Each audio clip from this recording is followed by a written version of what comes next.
Diabetes can be a devastating disease, but people have the power to change their outcome. That's the message the Canadian Diabetes Association wants to spread this November, which is Diabetes Awareness Month. One local man turned his life around after his diagnosis. Incentives for me is I'm an adventure traveler, and I was before I developed diabetes, but I still am. David Devore is at home in Prince George, but he loves making trips to exotic places.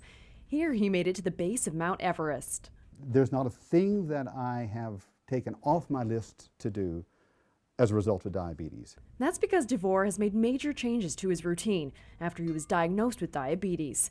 He wanted to avoid its terrible effects. Devastating disease, which can shorten your life by 15 years, but it's also a very ugly end of life with blindness, kidney failure, maybe amputations and so on. So that was the really bad news.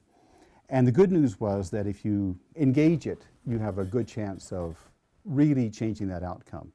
Devore follows doctor's orders. By eating healthy and getting active, he's lost more than 60 pounds. Diabetes isn't slowing him down. It's everywhere. And so the more knowledge people can pick up, the better chances that they will stay healthy. Boyanne Young is with the Canadian Diabetes Association. For her, the fight is personal. When I first started, diabetes wasn't talked about. There wasn't much knowledge about type 2 diabetes. And of course, one of the risk factors for diabetes is if it's in your family. And now I have 2 brothers and a sister with diabetes as well, and so I'm at huge risk.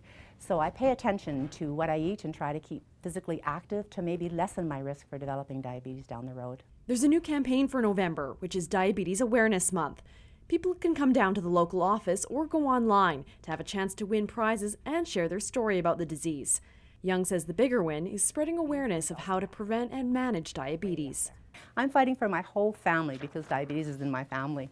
So that's the November campaign for this year, and we're quite excited about it. It gets people thinking about diabetes. David Devore has been able to turn his diagnosis into a healthier life. Camille McDonald, CKPG News.